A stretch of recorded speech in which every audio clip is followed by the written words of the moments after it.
Ada yang menyatakan yang dimaksud nakalal akhirat wal ula ini adalah siksaan atas dua dosanya Fir'aun. Dosa yang pertama mana? Dosa yang pertama adalah fakadzdzaba wa asa tsumma adbara yas'a. Dia mendustakan Nabi Musa sebagai Rasul Allah, itu adalah suatu dosa.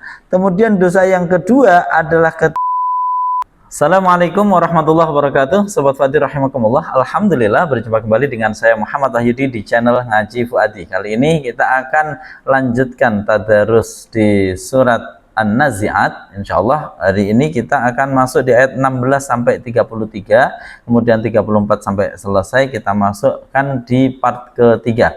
Baik, langsung saja agar tidak berlama-lama. Tapi sebelumnya saya ingatkan Sobat Fuadi yang belum memiliki mushaf Quran Nahwu Al-Fuadi, silahkan untuk segera memesan memilikinya melalui link yang telah kami sertakan di kolom deskripsi. Insyaallah dengan Quran Al-Fuadi kita akan lebih mudah memahami kata per kata dan mentadabburi ayat-ayat Al-Quran untuk dapat kita internalisasikan di dalam kehidupan kita sehari-hari. Baik, mari kita langsung saja ngaji Fuadi.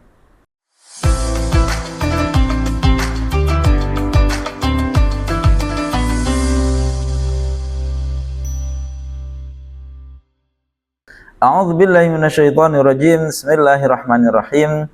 Idz nadahu rabbuhu bil wadil muqaddasi tuwa. Idnadahu, ketika memanggil hu padanya Musa. Siapa? Rabbuhu, Tuhannya Musa. Bilwadi, di suatu lembah al muqaddas yang disucikan, tuan, yaitu tua. Ketika Tuhannya Musa memanggil Musa di suatu lembah yang disucikan, yaitu tua. Jadi ini mengisahkan tentang Nabiullah Musa yang kalau di ayat yang lain misalkan di Al-A'raf itu diceritakan lebih panjang lebar, di sini diceritakan dengan singkat, yaitu ketika Nabiullah Musa alaihissalam itu dari Madian inginnya menuju Mesir bersama ahlinya. Ternyata kemudian beliau di tengah perjalanan itu melihat satu cahaya terang yang beliau mengira itu adalah api, cahaya api atau apa. Kemudian beliau ke sana. Nah, begitu ke sana, kemudian di sebelah kanan bukit Tursina, ya di sebelah bukit Sinai itu atau Tursina, terserahlah istilahnya, Gunung Sinai itu atau Bukit Sinai itu, di sebelah kanannya itu ada satu lembah yang disebut dengan lembah tua. Lembah ini dikatakan Al-Wadil Muqaddas karena lembah ini disucikan. Mengapa? Karena disinilah Nabiullah Musa alaihissalam menerima wahyu dari Tuhannya. Nabiullah Musa alaihissalam menerima wahyu itu tidak melalui malaikat Jibril. Dalam hal ini beliau langsung mendengar kalam Allah. Dalam tanda kutip, beliau langsung mendengar kalam Allah. Nah, disinilah disebut idnadahu rabbuhu bil wadil muqaddasi tuwa. Lah, apa perintah Allah ketika memanggil Nabi Musa di situ? Itu panjang di kisah ayat yang lain. Di sini kita langsung masuk pada inti yang ingin dibahas pada ayat ini, yaitu langsung pada perintah idhab ila fir'auna innahu tagha. Idhab, pergilah siapa kamu Musa, ila fir'auna, kepada Fir'aun. Innahu, sungguh dia Fir'aun, ya yang ketiga, innahu, sungguh dia Fir'aun adalah tagha, melampaui batas. Siapa dia Fir'aun? Kamu Musa pergilah kepada Fir'aun, sungguh dia Fir'aun itu adalah dia telah melampaui batas. Baik, ini Nabi Musa diperintahkan datang kepada Fir'aun. Jadi kita harus bayangkan psikologinya Nabi Musa. Bagaimanapun beliau seorang manusia, yang pernah melakukan satu masalah di eranya Fir'aun, yaitu beliau melakukan pembunuhan secara tidak sengaja, ya, yang di kisah Nabi Musa sebelum berangkat ke Madian. Di situ beliau melakukan pembunuhan secara tidak sengaja. Beliau kemudian sebagai buronan. Lah, sekarang ini Allah justru perintahkan beliau Nabiullah Musa alaihissalam untuk menemui Fir'aun. Padahal Fir'aun itu dikisahkan telah ngejar-ngejar Nabi Musa yang waktu itu awalnya adalah apa ya, ya kayak putra mahkota ya, tapi bukan benar-benar putra mahkota, diasuh oleh Fir'aun tapi justru menentangnya, terus kemudian sempat melakukan pembunuhan, melarikan dirilah ke arah Madian. Jadi Nabi Musa sempat menjadi buronan. Nah sekarang Nabi Musa diperintahkan oleh Allah untuk datang kepada Fir'aun, memperingatkan Fir'aun karena Fir'aun telah melampaui batas. Fir'aun itu ingat bukan satu pribadi, bukan satu personal. Fir'aun adalah istilah yang digunakan untuk penguasa Mesir waktu itu. Sehingga ada ulama yang menyatakan nanti Fir'aun yang apa namanya, yang tenggelam yang ditenggelamkan di lautan itu bukanlah Fir'aun yang mengasuh, yang mengambil Nabi Musa. Jadi ada yang mengatakan itu personel atau pribadi yang berbeda. Nah, kita tidak tahu, wallahu a'lam bishawab, tapi yang perlu kita ingat intinya adalah bahwa Fir'aun ini bukan nama orang, dia adalah gelar penguasa Mesir. Nah, apakah nanti Fir'aun yang merawat Nabi Musa dengan Fir'aun yang nantinya ditenggelamkan di lautan itu Fir'aun yang sama? Itu sebagian ulama menyatakan itu menurut penelitian itu adalah Fir'aun yang berbeda. Nah, kita tidak benar-benar tahu, tapi yang jelas di sini Fir'aun itu bukan nama seseorang, tapi gelar untuk seorang penguasa di Mesir. Idhabi ila fir'auna innahu tagha. Fakul halaka ila antazakka. Fakul maka katakanlah siapa kamu, he Musa, kamu berkatalah, halaka ila antazakka. Kita maknani satu persatu. Halaka, apakah adalah bagimu? Ya, jadi di sini halaka, halnya di sini huruf istifham, kemudian laka susunan jar majrur berkedudukan sebagai khobar muqaddam. Jadi halaka, apakah adalah bagimu ila antazaka, bahwa suatu keinginan untuk adanya menyucikan diri siapa kamu. Ya, jadi di sini kita kira-kirakan ada mubtada muakhar yang di sini kita terjemahkan keinginan. Halaka ila antazaka, apakah adalah bagimu ila antazaka, bahwa suatu keinginan untuk adanya menyucikan diri siapa kamu. Jadi di sini ila antazaka ini adalah penjelasan dari mubtada muakhir yang dibuang, yang kita bahasakan di sini sebagai keinginan, ya. Baik, kalau diterjemahkan kurang lebih begini. Katakanlah wahai Musa kepada Fir'aun, apakah bagimu, apakah kamu memiliki, maksudnya begitu, apakah kamu memiliki keinginan untuk menyucikan diri, ya. Nah, perhatikan di sini apa yang sangat menarik. Yang sangat menarik di sini adalah tutur kata yang sangat halus. Jadi kalau di ayat yang lain Allah mengatakan faqulalahu qaulan layyinan, maka nanti kamu Musa dan siapa Harun itu diperintahkan oleh Allah katakan kepada Fir'aun itu qaulan layyinan, suatu perkataan yang layyin. Layyin itu yang mudah untuk diterima, ya, yang tidak keras, tapi satu kata yang halus yang kemudian membuat seseorang itu mudah menerima apa yang dimaksud oleh kata-kata tersebut. Nah, ini adalah bentuk kata-katanya diredaksikan di ayat ini, halaka ila antazakka. Apakah kamu memiliki keinginan untuk menyucikan dirimu? Nah, ya, di sini ila antazakka berarti minimal suatu keinginan untuk melakukan penyucian diri. Ya, entah nanti jadi orang yang baik atau enggak itu nanti dulu. Kamu ada enggak keinginan halaka ila antazakka? Kamu punya enggak keinginan ila antazakka untuk adanya kamu menyucikan dirimu? Artinya kamu merasa bersalah enggak? Mungkin begitu ya. Kamu merasa bersalah enggak sehingga kamu punya keinginan untuk memperbaiki diri. Makanya di sini ketika ada seseorang yang melakukan kezaliman, yang paling penting terlebih dahulu dia punya enggak keinginan untuk menjadi baik, dia punya enggak keinginan untuk merubah dirinya. Kalau dia punya itu, maka yang lainnya nanti akan dimudahkan. Tapi kalau dia sudah tidak punya keinginan untuk memperbaiki diri, ini nanti susah. Di sini di sana halaka ila antazakka.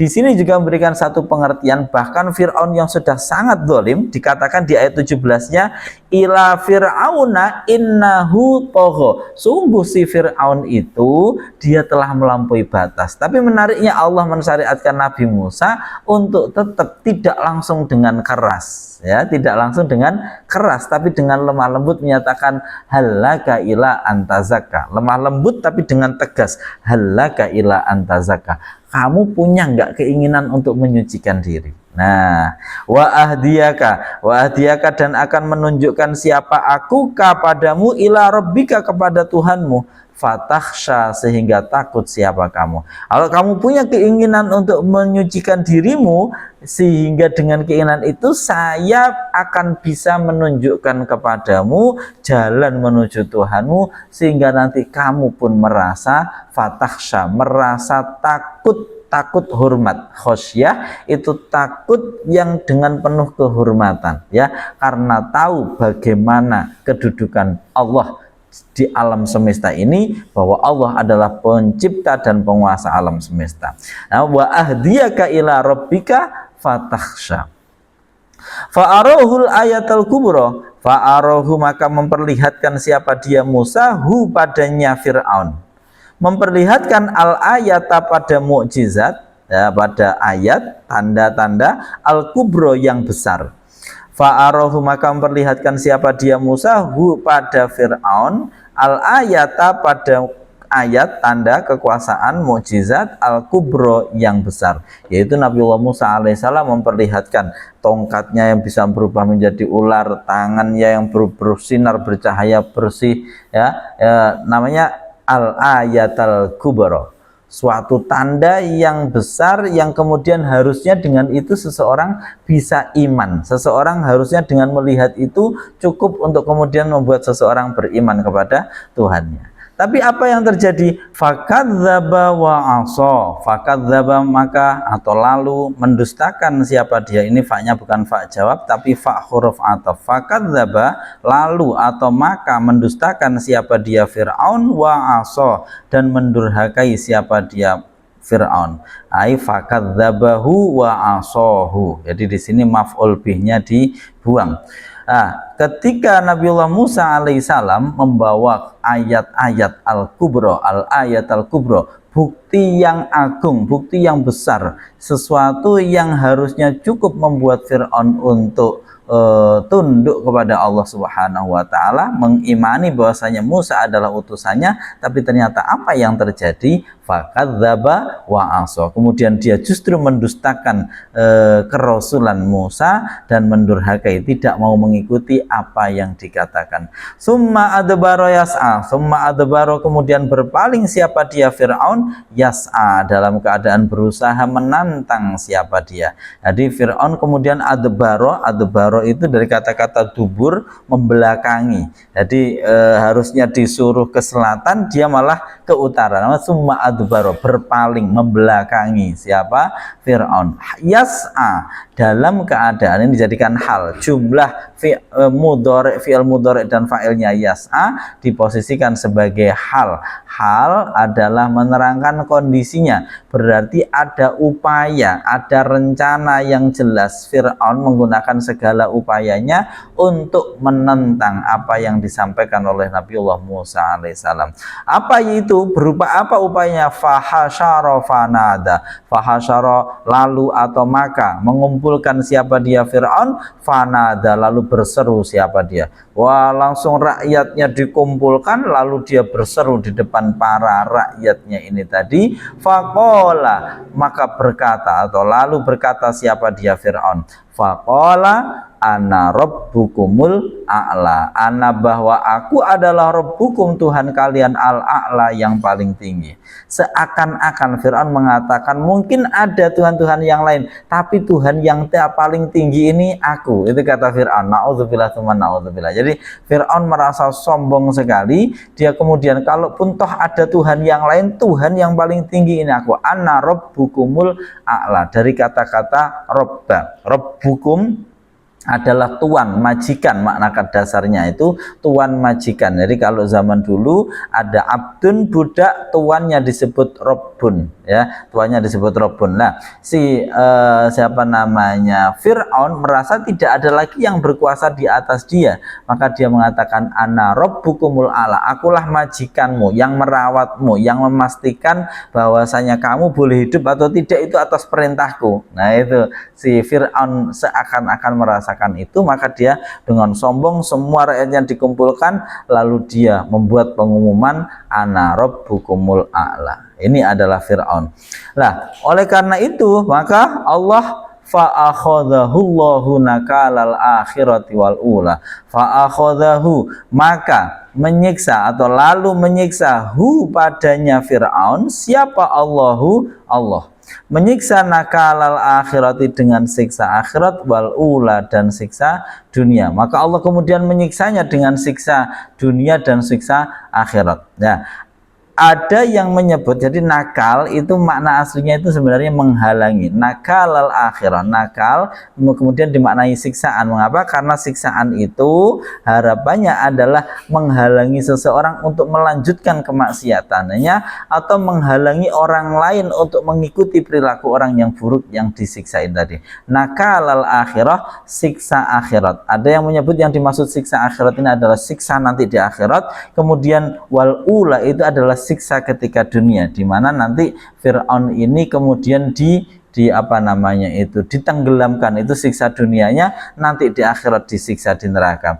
Ada yang menyatakan yang dimaksud nakalal akhirat wal ula ini adalah siksaan atas dua dosanya Fir'aun. Dosa yang pertama mana? Dosa yang pertama adalah fakadzdzaba wa asa tsumma adbara yas'a. Dia mendustakan Nabi Musa sebagai Rasul Allah, itu adalah suatu dosa.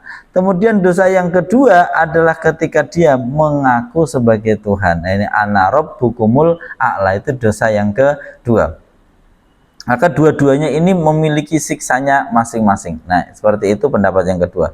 Baik, lah pada semua kisah itu inna fi dzalika la'ibratan liman yakhsha. Inna fi dzalika, sungguh adalah pada hal itu la'ibratan, benar-benar ada pelajaran, liman, bagi orang yakhsha, yang takut siapa dia. Lah, sungguh pada kisah itu tadi kalau dipahami, Fir'aun ini adalah penguasa mutlak waktu itu, ya, dalam bahasa dunia, dalam bahasa biasa, bahasa nampaknya Fir'aun itu adalah penguasa mutlak, karena dia nggak beda dengan presiden. Kalau presiden masih diawasi, masih ada DPR, masih ada yang lain, enggak.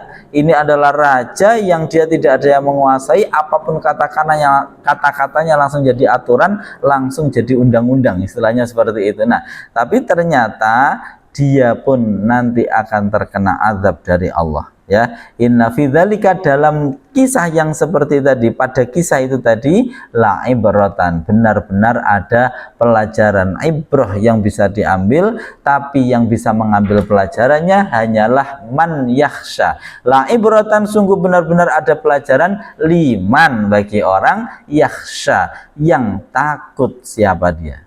Artinya kalau orang yang di dalam hatinya tidak ada khasyah, tidak ada rasa takut kepada penguasa alam semesta ini, yang akan membuat dia sebagai mati lagi, dulu yang menghidupkannya, nanti yang akan mematikannya, dan nanti yang akan kembali menghidupkannya dan memintai pertanggungjawaban. Nah, yang ini tadi, ini ayat ini, cerita ini bisa menjadi ibrah, bisa diambil pelajarannya hanya bagi liman yakhsha, hanya bagi orang yang ada rasa khasyah, ada rasa takut, hormat kepada Allah. Tapi kalau orang yang tidak, ya kisah ini akan hanya menjadi kayak apa namanya, dongeng-dongeng Nabi. Nah, padahal ini adalah harusnya sesuatu yang menggetarkan. Fir'aun yang demikian mutlak kekuasaannya pada zaman itu, ternyata kemudian tidak ada apa-apanya di hadapan Allah.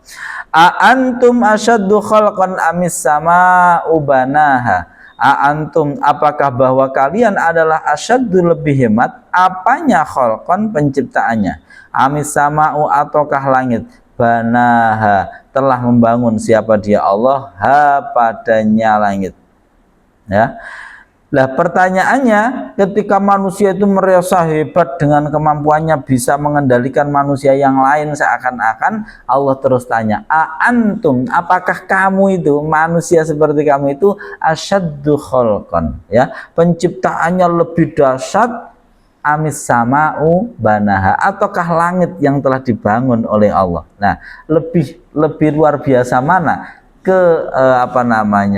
keharmonisan yang ada di dalam tubuh kita, ataukah keharmonisan yang ada di penjuru langit alam semesta ini? Tentu orang akan lebih mengatakan, oh iya, yang langit beserta segala macam yang ada di dalamnya itu tentu adalah lebih luar biasa. Meskipun kalau bagi Allah ya sama saja, karena itu sama-sama makhluk, maka oleh Allah penciptaannya pun sama-sama. Ya, Allah tidak lelah sama sekali menciptakan itu semua. Nah, tapi manusia, coba misalkan manusia sekarang sudah bisa operasi sampai ke dalam titik terdalam dari tubuh kita, pertanyaannya, apakah lautan saja sudah tereksplorasi? Belum.